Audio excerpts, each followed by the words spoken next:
Okay, I should be wearing the GoPro for this, but I'm not, so I wanted to show you. I've just started with a basic stockinette stitch here, which is what you're supposed to do when you're first beginning a project. These are claw weights, and they keep the yarn down so that your stitches are more consistent. And I've done 20 rows of that, and I'm about to insert this punch card. This is the Fair Isle pattern that I showed you before. I just really like it, and I want to do it in blue and gold. And so you push down and twist on this knob to feed the card through, and it's a little bit like your old typewriter if you ever had one, but not exactly. And then I will show you how I connect that. All right, so I have the punch card in, and these little clamps here make the vellum into a continuous loop. And you're supposed to start off, oh, I'm going the wrong way, on number 5, where there's a straight line across this. Uh-oh, I'm a little bit stuck. Wonder if I was supposed to go the other way. I find this a little bit difficult to do with my hand being the way it is. I have problems with this hand particularly. So this motion of pushing this down and twisting is hard for me, but probably not for anybody else who has normal hands. Okay, so I think that's good. I'm on that, do you see that line that's there? That's where I'm supposed to start.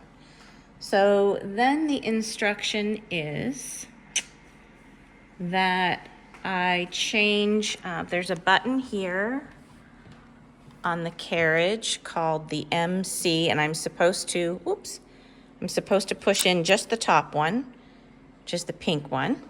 So that's part of the coding. And then, let's see, I'm supposed to move this card lever lock, that's this, to that round mark, which I have done. And then I am also supposed to change this other knob here from N to KC. You can see that, oh, the shadow's kind of hard. I have the stitch density or stitch closeness, stitch size, this is the separation between the rows, at 4 out of what is actually 11 because it goes from 0 to 10. And let's see, is there anything else I am supposed to do? I am going to need to rearrange my threads because I started out with the gold, but I want the dark blue to be the main background and for the gold to be the highlight. So I will end up changing that now, and I'll be back. Okay, so you can see that I have the primary color, which is going to be navy blue, threaded through the main hole, and the secondary color, which is the gold, threaded through this second hole. And I don't know if I'm going to be able to do this back and forth with just one hand, but here we go.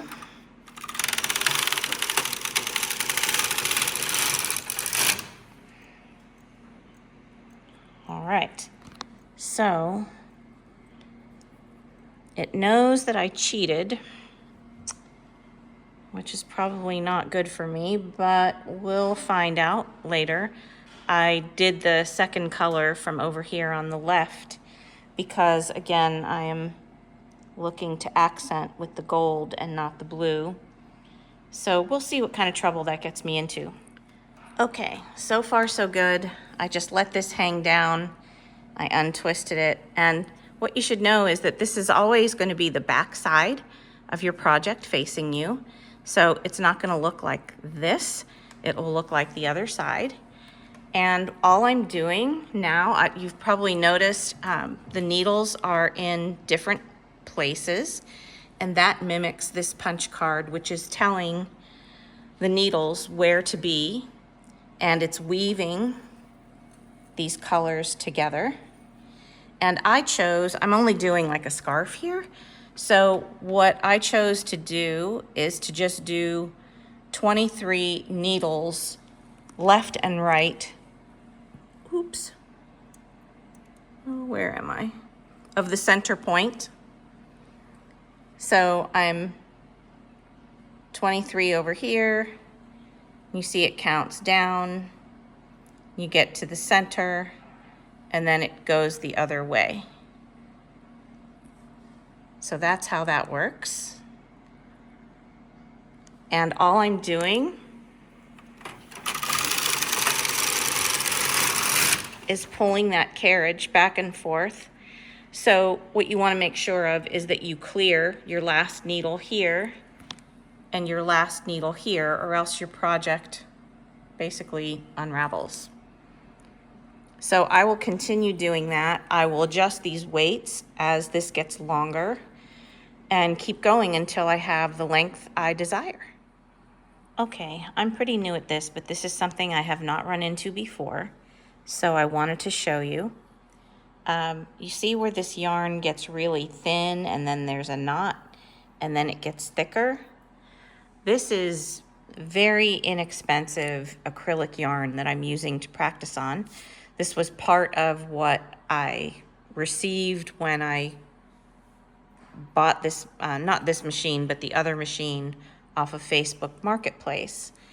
So these inconsistencies would be absolutely unforgivable in the quilting world with thread. You would absolutely stop buying somebody's thread, or definitely let them know about the problem with their thread if you ran into something like this.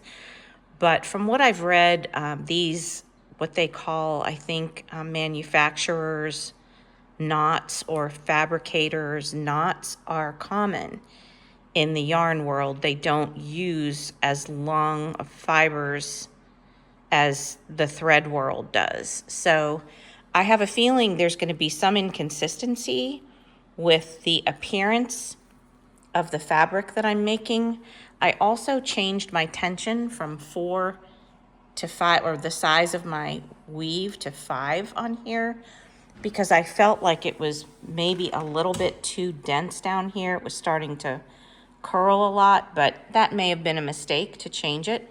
But again, I'm learning, and mistakes are always my best teachers, so we'll see what happens. This is 126 rows. Obviously, it's the back side, but you can see what that looks like, how long it is. Not nearly long enough. So I'm probably gonna have to go downstairs and grab another navy blue skein for sure. I thought I would stop at 200 just to show you what the length is like. You can see right here where I changed the density. So I thought that would show up, but on the other side, you can see it, but you sort of have to look for it. But this is the right side of the fabric, and I'm sorry that's in the dark right now. But essentially, I think we've got about 3 feet here, maybe 2.5 to 3 feet. So I'm gonna go down and get more yarn, and I'll be back. Okay, so last night we ran into a little problem with the punch card reader, which is here at, I guess it was a few rows before this. Cameron had to intercede, but I'll show you where we got to and why I'm gonna just cast off. You can see there was one snafu here. That's not like the rest of it. But and here's the other break. But as you can see, at nearly 300 stitches, or 300 rows rather, this is the length of the piece. I'm just gonna call it, and I'll start something else. I've been thinking about doing cotton yarn. I haven't tried that yet on this machine. So what I've learned is that, number one, there is a piece inside. Cameron had to take this whole top off. And he kind of refined a part that was already in there. I'm kind of bummed out that this isn't going to work out to be really a usable piece. But anyway, this is where we got to. And what I have learned is that I would really prefer the number 4 stitch or row density for a project with this particular pattern than the number 5, because I feel like the number 5 just elongates it. I like the tighter stitch better.